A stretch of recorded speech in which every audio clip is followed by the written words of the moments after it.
Have you ever noticed that? I've noticed that through the years.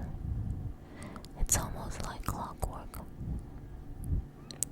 And the weeks have rolled by really quickly. Even during these times of social distancing and business starting to pick up again. But not really. The streets still aren't as busy as they normally are. And I remember when it was winter and looking forward to spring and summer. And now spring has just come, and it's like it never came at all. And when I look outside, all of a sudden the leaves are on the trees, and summer will just go by as quick. Only this time will I even notice the summer because of these times. Interestingly enough, after I got off a work meeting today, because what other kind of meetings are there if it isn't work?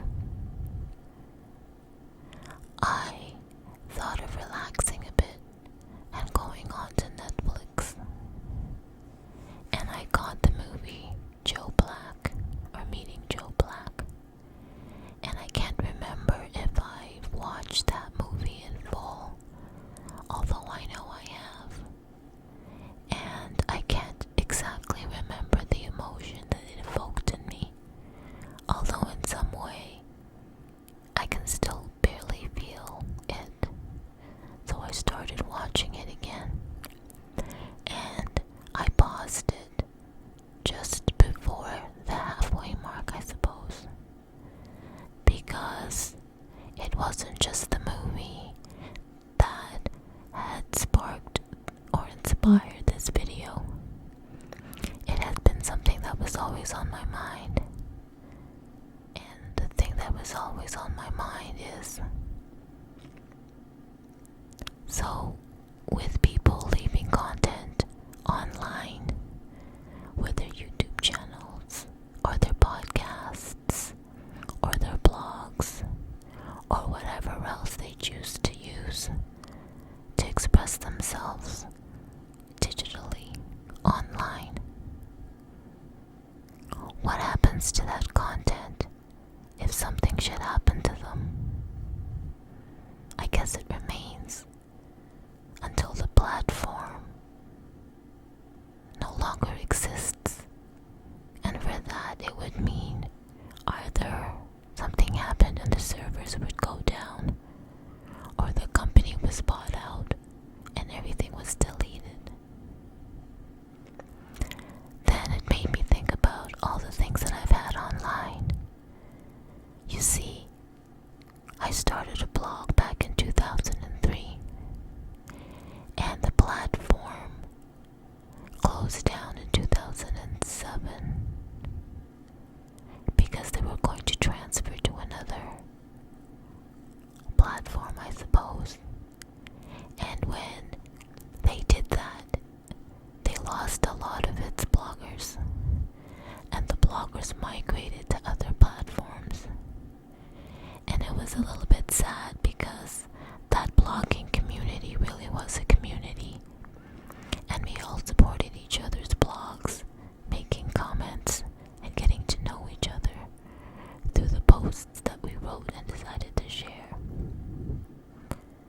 And interestingly enough, I found those people, some of the bloggers of that community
what will they get from the content that I leave behind? Like, I know for a fact that the blog I've had in 2003, it has been archived, and you can still find a number of my posts online in the archive. Not all, but most. So, I've decided I'm making a conscious decision right now, moving forward, how I want to take my ASMR channel. I'll still continue using it as a form of ASMR in terms of close whisper and close finger movements. And I like the stage that I've set up for my fingers. It almost reminds me of the very high production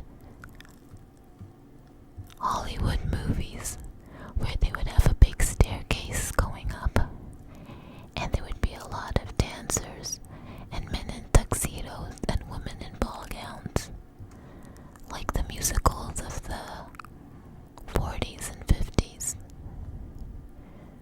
So I like the stage that I've created for my fingers. So now that I've decided consciously the kind of content I'm going to be using or putting up in this ASMR channel, I really hope you continue to visit and drop by and listen.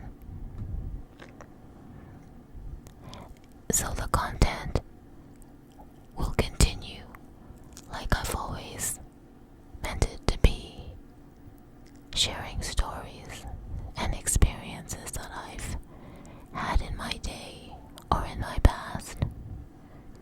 Because really, what I really want to leave behind are things that can help inspire people or motivate, or just to let them know that they're not alone. And even though I haven't met you, or I may never meet you, we still are really connected in the stories we tell. Because by the stories we tell, we find a commonality. That's what I'm thinking.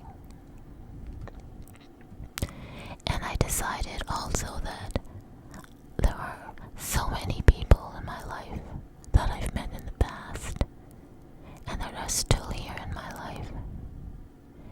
And perhaps I will make a video about each one, how I met them, what they mean to me, the friendship that they've given me,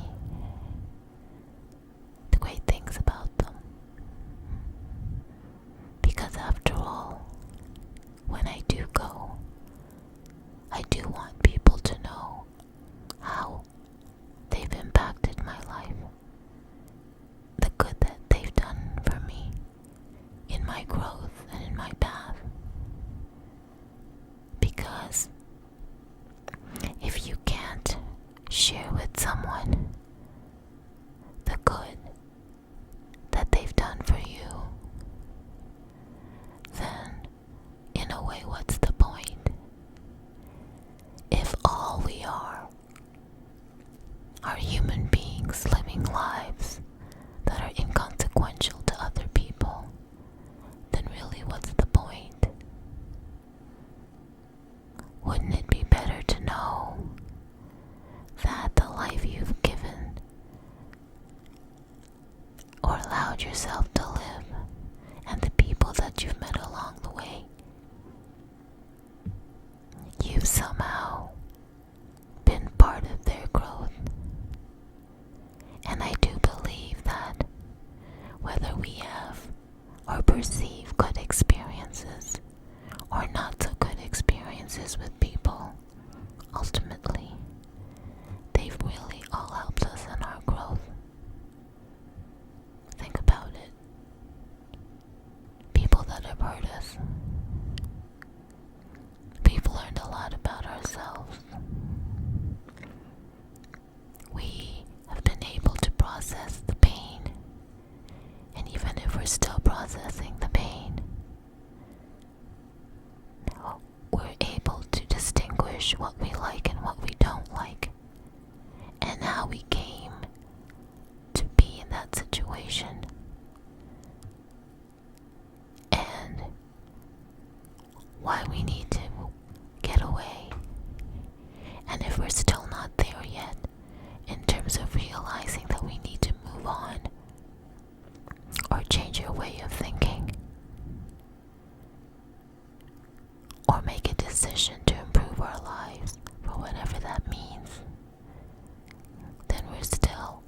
are a few people that are strong and they're able to pivot and make bold decisions that are good for themselves, even though it hurts and even though it's the hardest thing.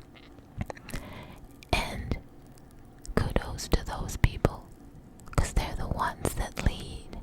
They're the brave and courageous ones that write the books and tell the stories and go up on stages and share their experiences so that we get motivated and inspired. And I feel that more and more there are more people like that. And the more people that are like that they listen to their intuition and they listen to the voices inside that tell them lovingly to do something because it is the right thing, regardless of how hard it is or painful it is. That in itself is love. So, if you are listening to this and you are a content creator, whether it's digitally, online, or whether you create art, make things with your hands, or even use your life as art in the way you meet people, in how you conduct your relationships, here's a question to you. What content will you leave behind? What content will you impress upon someone's heart and mind? How will you make them feel?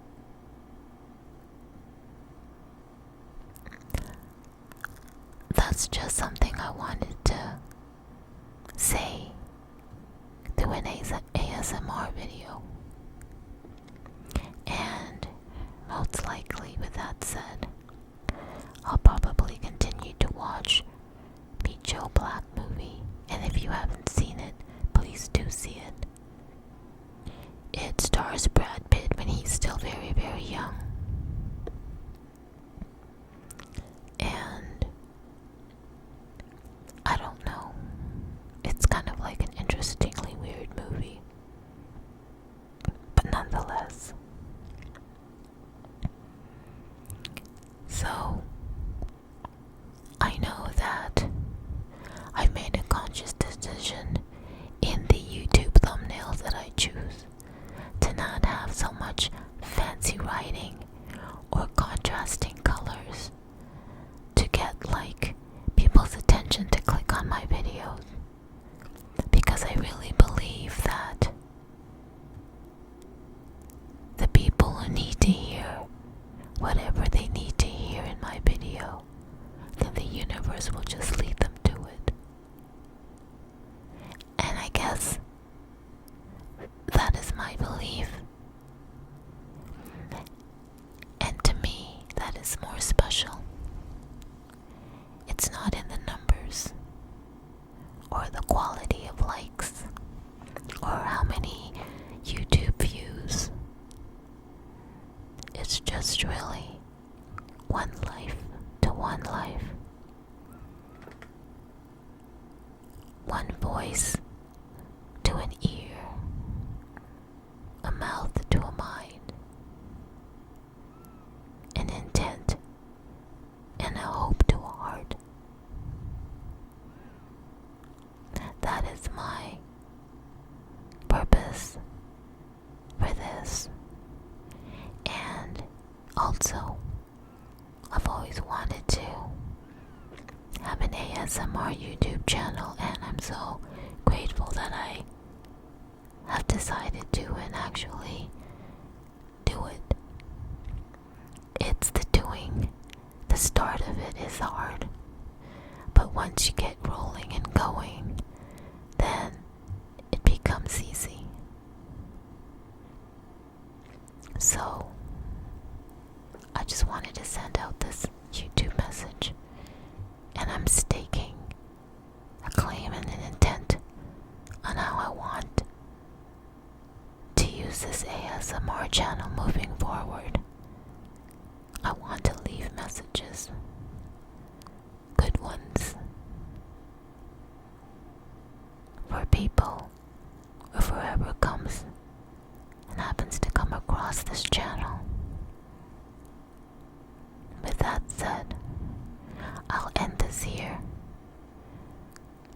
So, you know what time it is.